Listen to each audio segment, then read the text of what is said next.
اعوذ باللہ من الشیطان الرجیم، بسم اللہ الرحمن الرحیم۔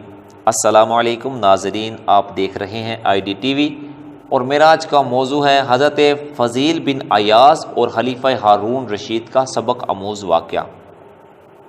ناظرین، ایک دفعہ خلیفہ ہارون رشید حج کے لیے مکہ معظمہ گیا۔ منام میں قیام کی پہلی رات تھی۔ اس کا وزیر فضل بن ربی رات گئے تک خیمہ میں اس کے ساتھ بیٹھا رہا، پھر ہارون رشید سے اجازت لے کر اپنے خیمہ میں چلا گیا اور خواب راحت کے مزے لینے لگا۔ تھوڑی دیر بعد اس نے اچانک سنا کہ کوئی اس کے خیمے کا دروازہ کھٹکھٹا رہا ہے۔ اٹھ کر باہر آیا تو ہارون رشید کو کھڑے پایا۔ فضل نے زمین ادب چوم کر کہا، امیر المؤمنین نے اس وقت کیسے تکلیف فرمائی؟ حضور حکم دیتے یہ غلام خود درد دولت پر حاضر ہو جاتا۔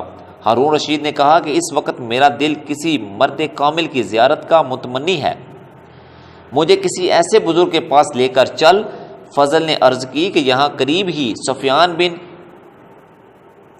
عینیہ مقیم ہیں، اگر آپ پسند فرمائیں تو ان کے ہاں چلیں۔ ہارون رشید نے کہا، ہاں وہیں چلو۔ دونوں سفیان کی قیام گاہ پر پہنچے۔ فضل نے دروازے پر دستک دی۔ سفیان نے پوچھا، کون؟ فضل نے کہا، امیر المؤمنین تشریف لائے ہیں۔ سفیان جلدی سے باہر نکلے اور بولے، امیر المؤمنین مجھے پیغام بھیج دیتے، میں خود حاضر ہو جاتا۔ ہارون کچھ دیر ان کے ساتھ گفتگو کرتا رہا، چلنے لگا تو پوچھا، کسی چیز کی ضرورت ہو تو ارشاد فرمائیے۔ سفیان نے کہا، میرے سر پر قرض ہے۔ ہارون رشید نے فضل کو حکم دیا کہ ابو محمد کا قرض فوراً ادا کرنے کا انتظام کرو۔ پھر دونوں وہاں سے چل پڑے۔ اس نائے راہ میں ہارون رشید نے فضل سے کہا، میرے دل کا اطمینان حاصل نہیں ہوا، کسی دوسرے مرد خدا کے پاس چلو۔ فضل نے کہا، امیر المؤمنین فلاں جگہ محدث عبد الرزاق بن حمام بن نافع قیام پذیر ہیں۔ ہارون رشید نے کہا، چلو انہی کے پاس چلتے ہیں۔ فضل نے عبد الرزاق بن حمام کی رہائش گاہ کا دروازہ کھٹکھٹایا تو اندر سے عبد الرزاق نے آواز دی، کون ہے؟ فضل نے جواب دیا، امیر المؤمنین آپ سے ملاقات کرنا چاہتے ہیں۔ عبد الرزاق اجلس سے باہر نکلے اور بولے، امیر المؤمنین مجھے طلب فرما لیتے، میں خود حاضر ہو جاتا۔ ہارون رشید ان سے بھی تھوڑی دیر تک گفتگو میں مصروف رہا اور چلنے کا ارادہ کیا۔ چلتے چلتے عبد الرزاق سے پوچھا، آپ پر کوئی قرض تو نہیں؟ عبد الرزاق نے جواب دیا، امیر المؤمنین میں اتنی رقم کا مقروض ہوں۔ ہارون رشید نے فضل کو حکم دیا، ابو العباس ان کا قرض ادا کر دو۔ وہاں سے چلے تو ہارون رشید نے فضل سے کہا، اے ابو العباس یہاں بھی میرے دل کی مراد پوری نہیں ہوئی، چلو کسی اور کے پاس چلیں۔ فضل نے عرض کی، امیر المؤمنین اس طرف فضیل بن عیاض مقیم ہیں۔ ہارون رشید نے کہا، تو آؤ اب انہی کے پاس چلتے ہیں۔ دونوں حضرت فضیل بن عیاض کے خیمہ میں پر پہنچے۔ اس وقت وہ نماز پڑھ رہے تھے یا بروایت دیگر قرآن کریم کی تلاوت کر رہے تھے۔ جب فارغ ہو گئے تو فضل نے دروازے پر دستک دی، پوچھا، کون ہے؟ فضل نے جواب دیا، امیر المؤمنین تشریف لائے ہیں۔ فضیل نے اندر ہی سے فرمایا، یہاں امیر المؤمنین کا کیا کام ہے؟ ان سے کہو تشریف لے جائیں اور میرے مشاغل میں مخل نہ ہوں۔ فضل نے کہا، سبحان اللہ، کیا صاحب امر خلیفہ کی اطاعت آپ پر واجب نہیں ہے؟ فضیل نے جواب دیا، آپ نے فرمایا کہ میری اجازت تو نہیں ہے، ہاں حکومت کے زور پر اندر آنا چاہتے ہو تو تمہاری مرضی۔ یہ کہہ کر انہوں نے دروازہ کھول دیا اور ساتھ ہی چراغ گل کر دیا تاکہ ہارون رشید کا چہرہ دکھائی نہ دے۔ ہارون رشید اور فضل دونوں خیمے کے اندر داخل ہو گئے اور گپ اندھیرے میں فضیل کو ڈھونڈنے لگے۔ اچانک ہارون رشید کا ہاتھ فضیل کے ہاتھ سے مس ہو گیا۔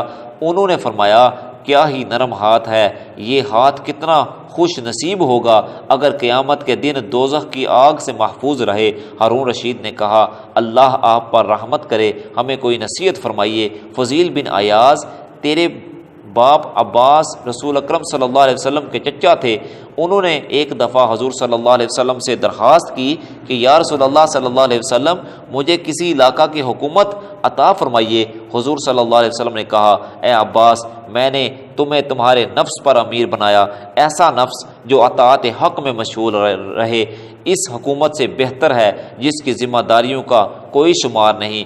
حکومت قیامت کے دن شرمندگی کا باعث ہوگی۔ ہارون رشید کچھ اور ارشاد فرمائیے۔ تو فضیل بن عیاض امیر المؤمنین سے کہنے لگے عمر بن عبدالعزیز جب مسند خلافت پر بیٹھے تو انہوں نے رجا بن ہیواہ، سالم بن عبداللہ اور محمد بن کعب کو بلا بھیجا اور ان سے کہا کہ میں آزمائش میں ڈال دیا گیا ہوں، مجھے کوئی مشورہ دو۔ اے ہارون رشید، ذرا اپنے گریبان میں منہ ڈال کر دیکھو۔ عمر بن عبدالعزیز تو خلافت کو آزمائش خیال کیا، لیکن تم اور تمہارے ساتھی اسے نعمت سمجھ کر اس پر ٹوٹ پڑتے ہو۔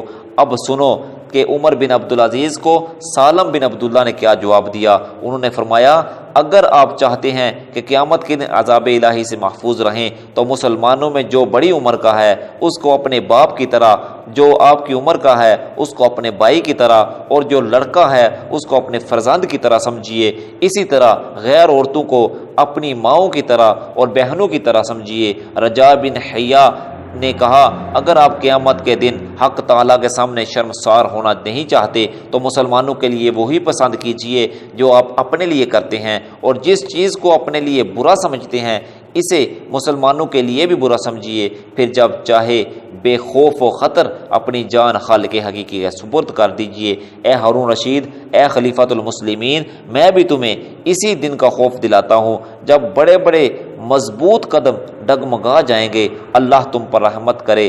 کیا تمہارے ساتھی عمر بن عبدالعزیز کے ساتھیوں کی طرح ہیں جو تم کو ان جیسا مشورہ دیتے ہیں؟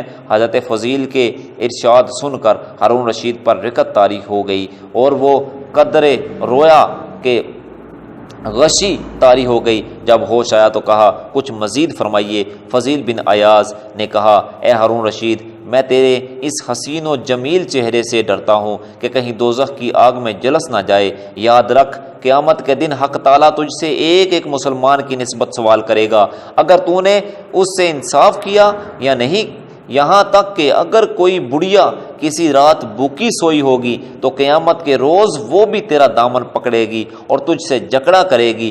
پس اس چہرے کو آگ سے بچا سکتا ہے تو بچا، اور زندگی کے لیل و نہار اسی طرح گزار کہ تیرے دل میں اپنی رعیت کے بارے میں کوئی کھوٹ اور کینہ نہ ہو، کیونکہ رسول اللہ صلی اللہ علیہ وسلم نے فرمایا کہ جس حاکم نے اس حالت میں صبح کی کہ اس کے دل میں اپنی رعایا کے خلاف کینہ بھرا ہوا ہے، وہ جنت کی بو بھی نہ سونگنے پائے گا۔ ہارون رشید یہ سن کر زار زار رونے لگا، یہاں تک کہ اسے اپنی صد بد نہ رہی۔